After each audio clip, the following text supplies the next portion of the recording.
It's peak quarantine time around the world, not just here in the UK, and it's time for those creative among us to either start something new or spice up something that you're already doing. So for those of you out there that are YouTubers, this video is kind of mostly aimed at you, because this video and subsequent videos in this kind of mini series are all around how to either start or spice up your YouTube channel, your YouTube videos in the current kind of climate.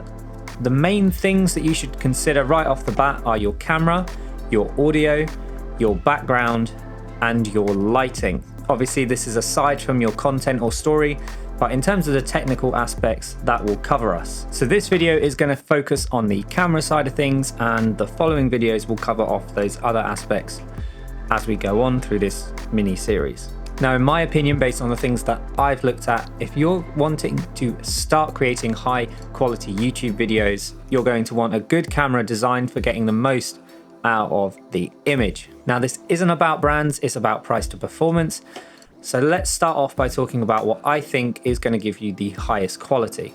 To no one's surprise, my recommendation is the Blackmagic Pocket Cinema Camera 4K. This camera is now less than £1,200 for the body in the UK, and being a micro four thirds camera, that means the lenses tend to be a fair bit cheaper as well. As a brief comparison, let's compare this to two cameras of a similar video quality. So for around £1,500 for a package, you can pick up the Blackmagic Pocket Cinema Camera 4K, as well as a Lumix G12-35 f2.8. That will set you up kind of perfectly to be able to do talking head shots like this, as well as being able to do the product B-roll, thanks to the fact that it's got a nice low f2.8 aperture. Another camera you might want to consider is the A7 III. Now, £1,600 for the body only. This obviously makes it already more expensive than the Blackmagic. However, you can actually take really good stills with this. It's mainly a stills camera, video second. So this camera itself, if you were to buy it with a kit, it comes with a 28-70 for around about £2,000 from what I've seen.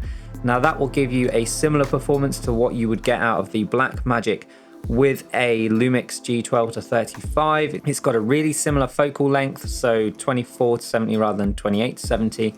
Because this is a full frame camera, you will get better depth of field and you'll get a nicer bokeh as well. Another full frame camera to consider is the EOS R.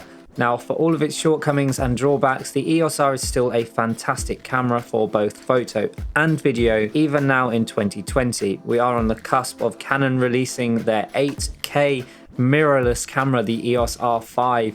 Everyone is so excited for that. It's meant to be uncropped 8K, use the full width of the sensor, which I'm super excited for. So I can't wait to see that come out. But personally, the R6 is probably going to be something that I'm going to actually pick up myself to upgrade from my M50. Now, the EOS R was almost like a step gate into the RF lens series. And as such, if you want to get the most out of this camera, you're going to want an RF lens. So if we consider that, the price that you're looking at is actually more expensive than the A7 III. The EOS R itself is around about $1,400 just for the body only, but if you were to pick it up with something like one of the RF kit lenses, you are looking closer to that £2,000 mark that you would get for the A7 III. Okay, so with the quality cameras out of the way, now let's take a look at some of the more budget options, and starting with one of my personal favorites, the Canon M50. This camera is an absolute workhorse for me. This is my vlogging camera, it's my main stills camera. In fact, it's my only stills camera. I'm not quite sure why I said main stills camera. It's the only stills camera I have. No, that's a lie. I have no.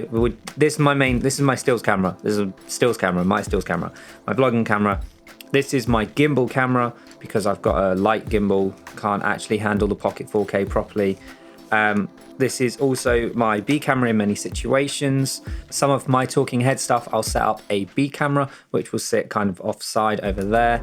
I'll also use this as a B camera if I do any events. So if I'm filming, seminars, if I'm filming music videos, sometimes it's handy just to have this around because it enables me to quickly, say I've got like a 70-200 or something like that, and I really need to quickly change in the middle of something, I can just quickly pop this out, do that, and also have this to snap some stills at the same time. But yeah, enough of me gushing about this, because this is probably, I've got such an attachment to this camera. This is like my first proper camera, my first camera that got me really into all of this stuff, and yeah, it's my baby.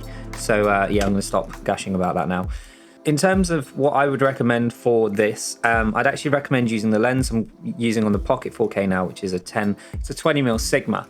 I would then use that with the Viltrox Speed Booster, and then you would be able to film in 4K, 24 or 25p, depending on what your preference is. I don't really care.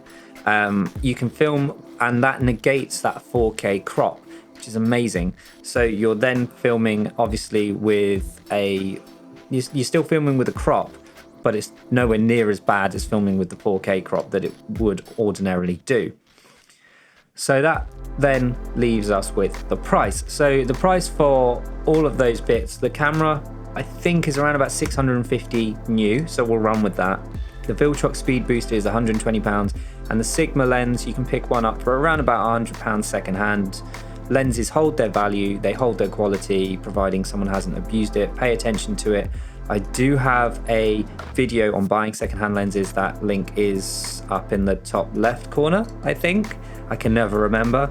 But yeah, so I'll link that up there just to watch out for certain things when you're buying secondhand lenses. But that whole setup itself costs around about £870, so much cheaper than the Blackmagic, much cheaper than the Sony and the EOS R. But in terms of quality, this is probably still one of the best YouTube cameras out there. Now, Canon have released the EOS M6 Mark II. However, I'm going to gloss over it because it makes me irrationally mad that they don't have a flip out screen like this one.